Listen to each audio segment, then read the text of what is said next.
Good morning, everybody. This is Judith Echo. You're listening to Mad Love.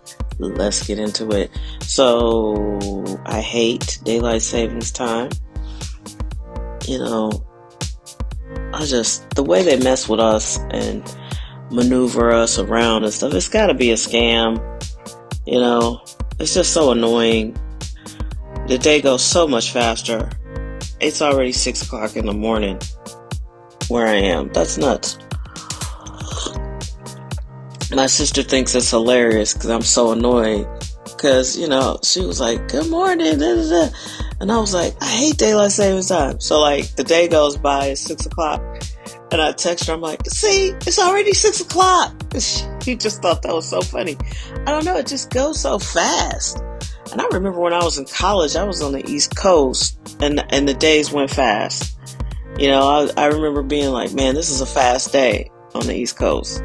It's already 7 o'clock. And then, the news would come on at 4 o'clock and stay on to 7 o'clock. And it just was prime time started at 8. And it was just a quick day. And LA, psychologically, it's a slow day for me. The day seemed to last forever. And I can't explain it. But that's how I've interpreted it. And, I spent a lot of time in the middle of the country, and it's not quite East Coast fast, but it's definitely fast. Anyway, I don't like daylight savings time. I think it messes with your circadian rhythm, but it is what it is, right? And I'm in a state that doesn't fight it, so there you go. What was the other thing I was thinking about? I had a whole bunch of thoughts. I did release a newsletter yesterday. Like I said, I was very concerned. I had a friend call me and pretty much say he's going to be doing dialysis at home. He's a single man, and he doesn't want his son to leave college to do this, to take care of him or be a part of that journey with him. And I was like, man, I never even thought about that. Being single and sick without anybody to help you, or somebody that's in a position to help you, but you want them to have their own thing going, and some people would just help you anyway. I'm not somebody who wanted to be a caregiver, but I wasn't going to let my mom struggle and suffer. And when I got back here in 2010, I could just see something wasn't right with her. So I thought, like I've said over and over again, I just thought it was a personality change, or she's just getting older, she's more tired. But it really was the beginning of a disease. She was becoming less of herself every year from about 2010 till when she transitioned in 2024. And it was obvious by 2024, okay? But certainly by 2017, I was like, something is just not right. And, you go to the doctor, you talk to them, and they're like, yeah, it's just cognitive decline. And it's like, really? Because it seems like you should be more alarmed. And, then they run the test. Eventually by 2020, we got her brain scanned, and it was clear she had something. But, there are no solutions. You give her the medicine, it didn't work. I took her off of it because it made her worse.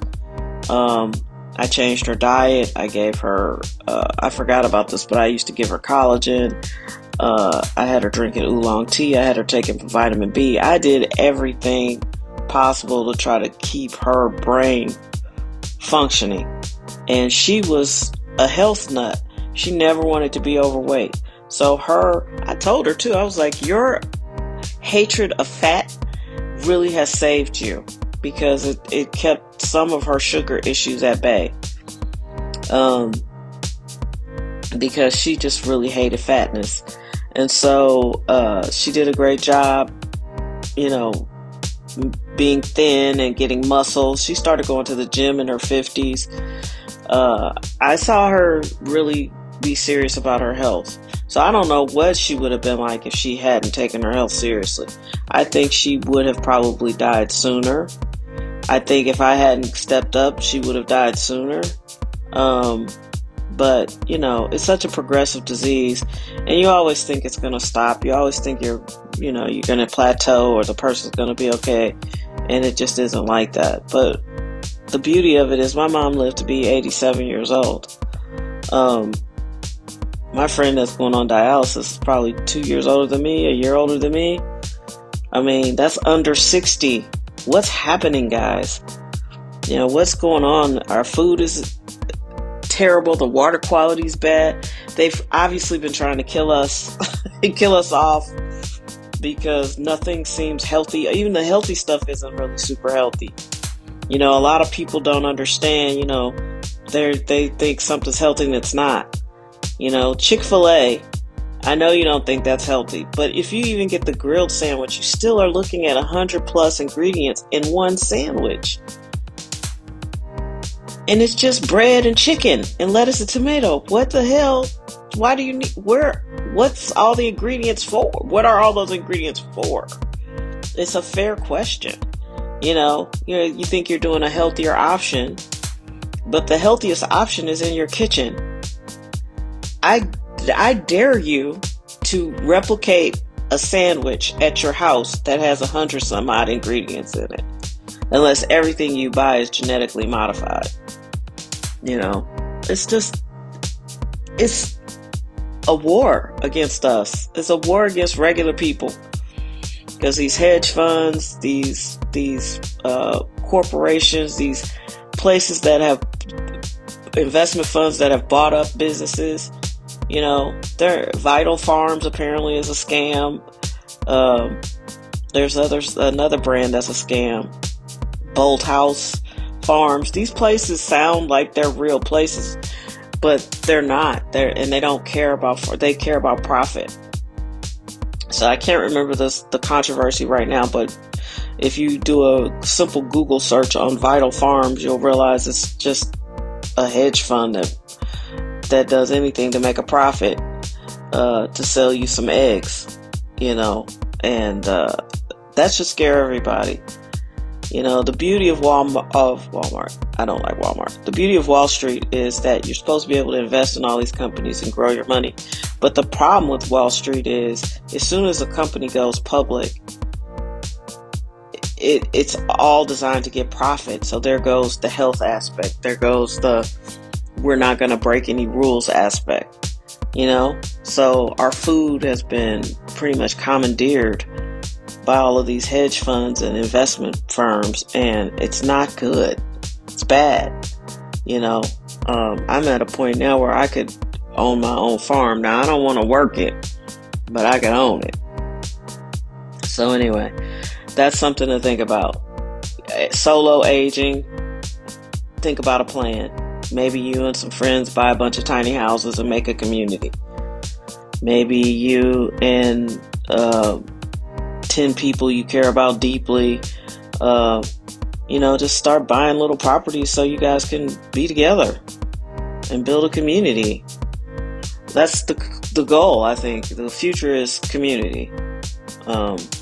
So yeah, check out the latest issue of Refuel by Faith and Gasoline at beehiiv.com, beehiiv.com. It's free. It's the best free resource on this topic that you will find.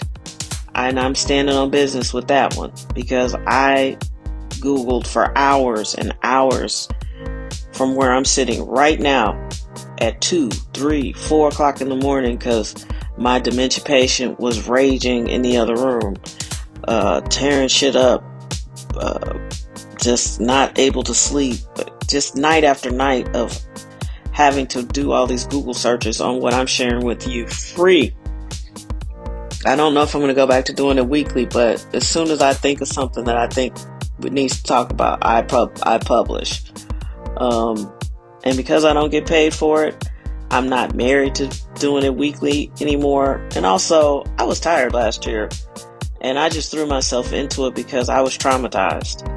When you care for someone with Alzheimer's or any long-term care scenario, it's traumatizing. You don't have a life. Your life is your patient. And I was working full time. And I had somebody would come in when I was at work, and you're managing all of this stuff, and it was tiring. I was tired, and you don't know how much, it's like when you can lift a car up with adrenaline because somebody you love is strapped. It's the same thing. Just times so many years, you're just stressed out, you're worried, you're scared for the person, you're trying to figure out the finances of it. It was a lot, and I was tired, but I was also traumatized, so I was putting out the newsletter like, y'all, like I had seen something bad and I wanted to share it with people, and that's how I wrote it. And now I see I'm writing from a different place, which is, you're not doing me no favors by not reading the newsletter. But here's some information you're going to need, and you need to consider this. And my whole energy about writing it is different. And I'm okay with that. We've reached our year anniversary. I've been doing Refill since March of 2025. It's still a top 30 newsletter.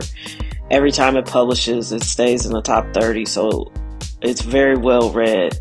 And I want people to understand, you're not doing me a favor. I had somebody say, I signed up because I thought, just to support you.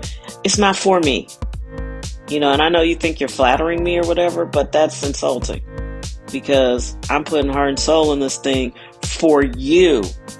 And then later on in the year, he's like, yeah, I had to do this, this, this. I was like, all of that was in the newsletter. You would have been prepared more if you had just read the newsletter that you signed up just for me. I think people are full of shit, man. That is one of the things that bothers me the most. Everybody's like, well, what's wrong with this? People are just full of shit. That's what's wrong, mostly. All these people will just stand and say crazy shit or lie to you or pretend to be something that they're not. Like, you're not doing me no solid. Do yourself a solid and tell the fucking truth. You know what I mean? Stand up and just own your shit. I just dreamed about a confrontation I had with a friend of mine. Well, he's not really a friend. He's an ex. And I don't really believe in being friends with exes, but I broke a rule and I stayed friends with him. But it's like, dude, I even dreamed about this. This is how deep it is. It's like, I feel like you used me so you could get some great advice, and then you wasted all my time because you didn't take any of that advice. And this is over a couple of years. And it's like, I don't have time for this. I don't have time. One problem I can't stand about living in the city where I grew up, everybody thinks you have unlimited time to hang out with them. I don't. I spent many, many, many years being beholden to my mom. And even though I had a lot more freedom early on, when I started taking care of her, she became my responsibility. I had many, many years of not being able to do things, not being able to go places, not being able to be free because I was busy taking care of someone. And I would do it again. I'd be clear on that. I would do it again. But I'm not about to waste any time. I don't have time to waste. She's gone. I miss her. I love her. I left it all on the table for her. And there's nobody on the planet right now that will make me self-betray ever again. And I didn't really self-betray with my mom, but you know what I'm saying. Like, I'm not going to sit in a shitty job. I'm not going to listen to people talk crazy to me. I'm not going to waste any time. If you share something with me and I am there with you and I'm advocating and I'm uplifting and I'm encouraging, and then you just turn around and act like it never happened, I'm not interested in anything you have to say. You wasted my time. I'm going up and a lot of people aren't going anywhere. And that's fine. I'm not judging anybody. Do what you think is best for you. Just leave me out of it. Just leave me out of it. Once you show me that you really are on something that I'm not on, or you bullshitting or whatever, good luck.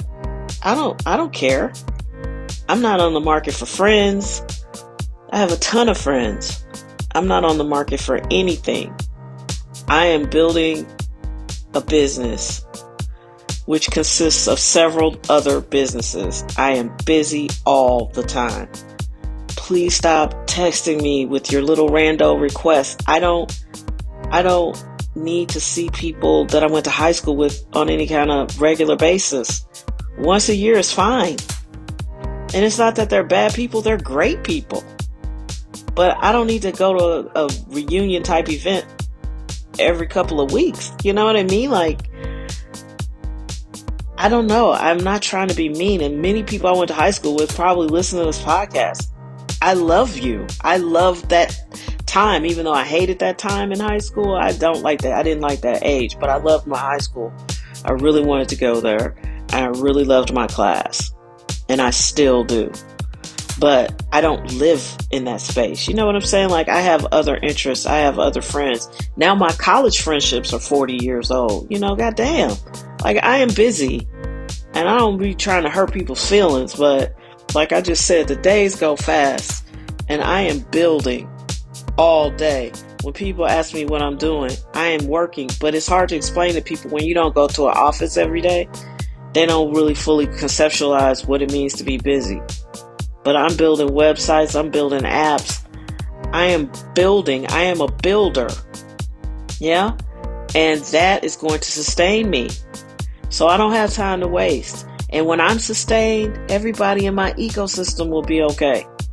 So, you know, either support the pocket, donate some money, or leave me alone, or both. I mean, I'm serious. I have to build this, and it is my mission, and I don't have time to waste. And it's not that I'm dismissing anybody. I'm not judging anybody. I'm not mad at anybody. You know, it's just, this is my time. I have sacrificed a great deal to take care of my mom. And not only to take care of my mom, but to remain in my family. I wanted to be her daughter. You dig? I don't know if that makes sense to people. I wanted that relationship with her. So I sacrificed to have it. And now that it's over, I will not sacrifice anymore. Okay, so my businesses have been neglected. My work has been neglected. And now I can focus on it solely. And I'm happy to do that. I'm glad that I took care of my mom. It was exhaustive. It was expensive. It was not something that I would call fun, but I'm a better person for it. But if you care about me at all, you know that I'm not trying to insult anybody. But I've been talking about being who I am right now since I was like 17, 18 years old. And so what I feel is momentum and fire and passion to complete this mission of what I was born to do. And that's what I believe. So it's not about, you know, being rude to anybody. I don't have time to waste. And I don't want to sit around and, you know, talk to multiple people on the phone for 2 and 3 hours. You know, like and I know it sounds harsh to say it's a waste of time, but it is. You know, I can talk to one person for an hour, maybe a day. And then there's a timer in me that's like, okay, that was great. I got to go back to work. You know what I mean? And then most people aren't that interesting to me. So it's really hard to talk. Like, I don't want to catch up on the last 30 years of my life in a phone conversation. You know what I mean? Like, this is coming out hot. And I'm sounding like a total asshole, but the reality is, if you want to build something, you got to devote that kind of time and attention to it. And people will feel neglected. I'm not married and I don't have kids, so I'm not neglecting my family. But, you know, I don't have time to just hang out with you or accept your rando requests. I just don't. And I hope it doesn't come off as a mean thing. I'm not trying to be mean. I'm not a mean girl. I have a mission. And, you know, when you have a driving passion in your life, you say no to a lot of things, you know? And I had to say no with my mom because I was taking care of her. So when I had her, I have to be like, I can't do that. Good luck. You know, I can't go. But I'm going to be honest with you. Most of the stuff I said no to, I wasn't mad about it because I was working. If I could get her to fall asleep, I could start working on something. So, I mean, I have the passion of an entrepreneur. And I'm putting things together, and it's taken a very long time because you have to undo the psychology of getting up every day and going to an office and having people you know who aren't smarter than you tell you what to do. That's a whole nother podcast, you know. But like I said, I'm not trying to be an asshole. I'm just trying to win. I'm trying to win with the mission that I came here for. And everything has been a detour.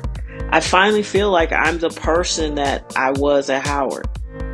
You know, I'm finally putting those pieces together, and it feels amazing. But that's like an odyssey in between there. That's like 35 years of like not being that person. That's crazy. It is crazy. And like I said, I'm not trying to make a hot take, and I'm not trying to hurt anybody's feelings. But I came to win, and I'm starting to feel like my efforts are being rewarded, and I'm not about to take a break to go catch up with people I met in 1983 or 84.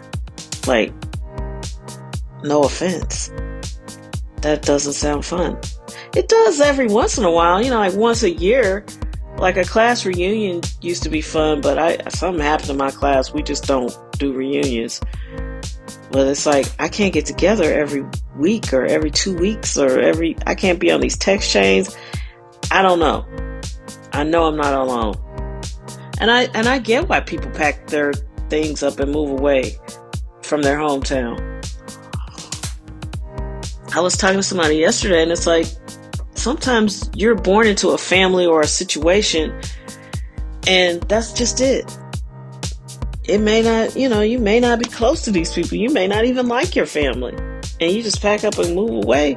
I see why people do that. I didn't feel that way. I wanted my mom I really wanted my mom to love me like that. She just was tough and kind of mean. And people chuckle when I say that. And black people really never talk about their mothers. So I'm probably an anomaly, but she was hard to love. But I guess those last 14 years together, we both changed and we both grew. And, you know, she got older and got sick, and I took care of her. Like, I'm telling you, there is no relationship like a mother-daughter. It's the longest relationship you'll ever have, and it's either great or horrible, or somewhere in between. And it's a lot of work, and it's unexamined because men don't care about it. But it is fascinating, the mother-daughter dynamic. Anyway, I've talked longer than I wanted to because I felt guilty. I was trying to walk it back, but I am very busy. Know that if you care about me, just know that I am working. I'm always working, and I want to win. And if I don't, you know, now I'm going to prioritize my family. Of course, I talk to my siblings, my nephew, but, you know, and I have a couple of close friends that go back to the 70s. Of course, they call, I talk. My college roommate, we talk. You know, one of my college besties, we talk. Two of my college besties, we talk. I'm going to drop everything to talk to people that are in my inner circle. But, you know, after that, I have to work. And even then, I think I can go for we don't talk all the time, I can do an hour conversation without any problem. But if we talk regularly, if you get an hour out of me, that's pretty miraculous. We have to be on a topic I find very, very interesting. But because otherwise I want to work. I just love to work. I hope you have an amazing Monday, an amazing week. I can't believe the weekend went by that fast. But it has, and we're here. If you want to check out the newsletter, I'll put a link in the description. If you want to buy some merch, I'll put a link in the description. Sold a Refuel sweatshirt. That's so fucking cool. Thank you for buying it. You know, I'm building something here, and I appreciate the support. Please take care of yourselves. Be well. We'll meet back here tomorrow. Bye.